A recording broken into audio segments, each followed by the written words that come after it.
Une épaisse fumée noire est de retour dans le ciel de Gironde, dans le sud-ouest de la France. Le gigantesque incendie qui a brûlé plus de 13 000 hectares de végétation en juillet a repris mardi après-midi près de la commune de Saint-Magne et a déjà ravagé 6 000 hectares de forêt. 6 000 personnes ont également dû être évacuées.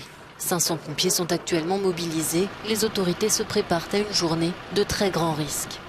La météo est extrêmement défavorable à l'heure où je vous parle, par la canicule, par la sécheresse de l'air, par le record historique de la sécheresse de la végétation et par le fait que nous avons ici quelque chose de très spécial qui est beaucoup de tourbe, qui fait que le feu de mois de juillet ne s'était en fait pas arrêté, il n'a jamais été déclaré éteint, il s'était enterré.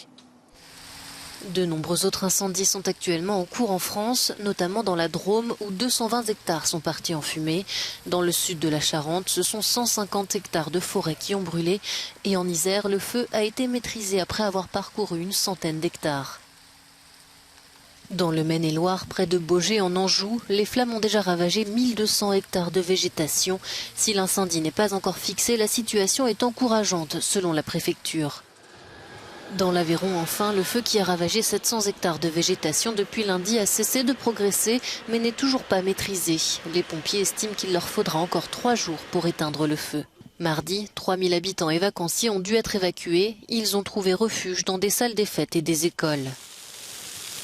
Avec déjà plus de 50 000 hectares brûlés depuis le début de l'année, la France a connu dès juillet un record de surface incendiée, selon le système européen d'information sur les feux de forêt.